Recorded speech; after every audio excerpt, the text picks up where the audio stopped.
Imagine the sun just dipped below the horizon. For you, that's a cue. Time to turn on the lights, scroll through your phone, maybe watch a movie. But for 99% of human history, that moment was a signal for something else. A lockdown. Nightfall wasn't the start of leisure. It was the start of the most dangerous shift of the day. So, what did our ancestors actually do after dark? The answer is simple and terrifying. They fought to survive until morning. You see, the humans are daytime animals. We have fantastic color vision for spotting ripe fruit in the sun, but in the dark, we are nearly blind compared to the true masters of the night. As daylight vanished, the balance of power flipped.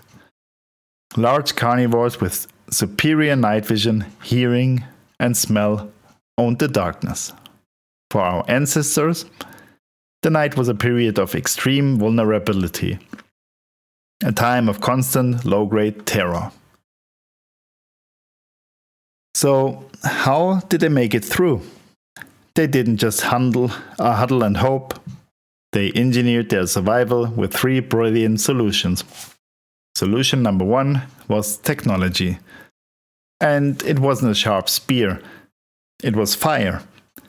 The earliest solid evidence we have for humans routinely controlling fire points to around 1 million years ago. And it was a game changer.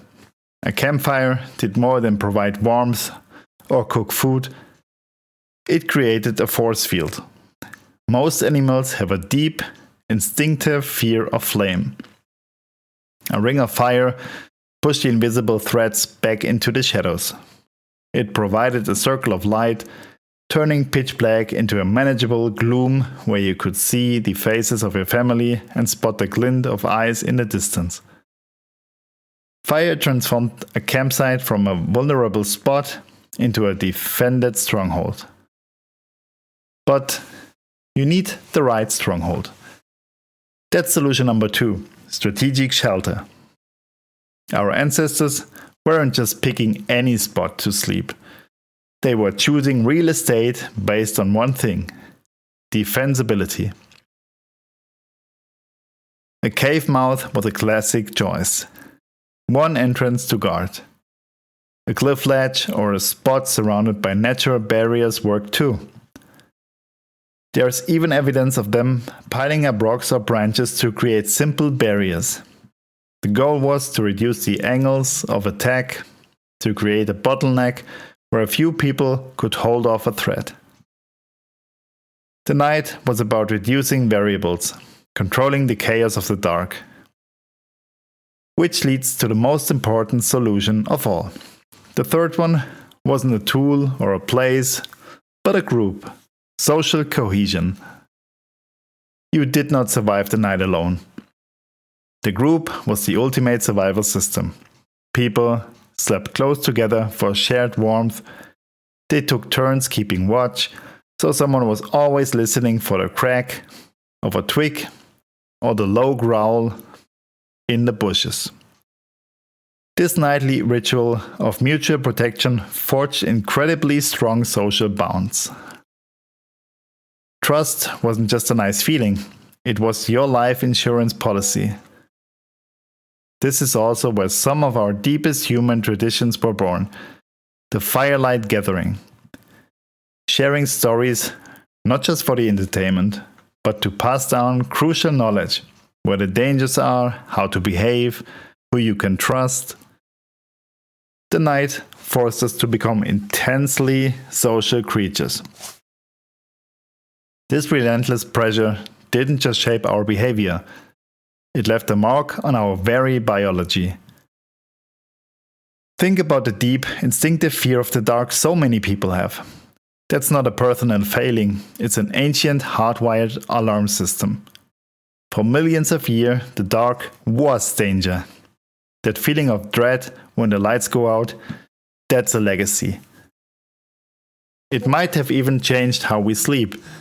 The modern idea of a solid, uninterrupted 8-hour block is modern. Historical records and studies of some non-industrial societies suggested a more segmented pattern. People would sleep for a few hours, wake up for a period in the middle of the night, then sleep again until dawn. This may have been our ancestors' natural rhythm, that quiet, watchful period in the dead of night. It was a time to tend the fire, listen to the environment, and stay vigilant. Our sleep may have been shaped by the need for guard duty. The dangerous nightlife of ancient humans only really started to change with one of our biggest revolutions: settled agriculture. With permanent villages, sturdier homes, and domesticated animals acting as early warning systems, the night became a little less lethal.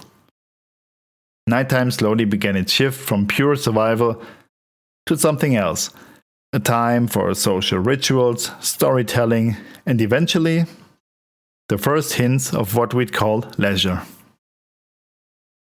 So the next time you flip a switch and flood a room with light, remember what that simple act replaced.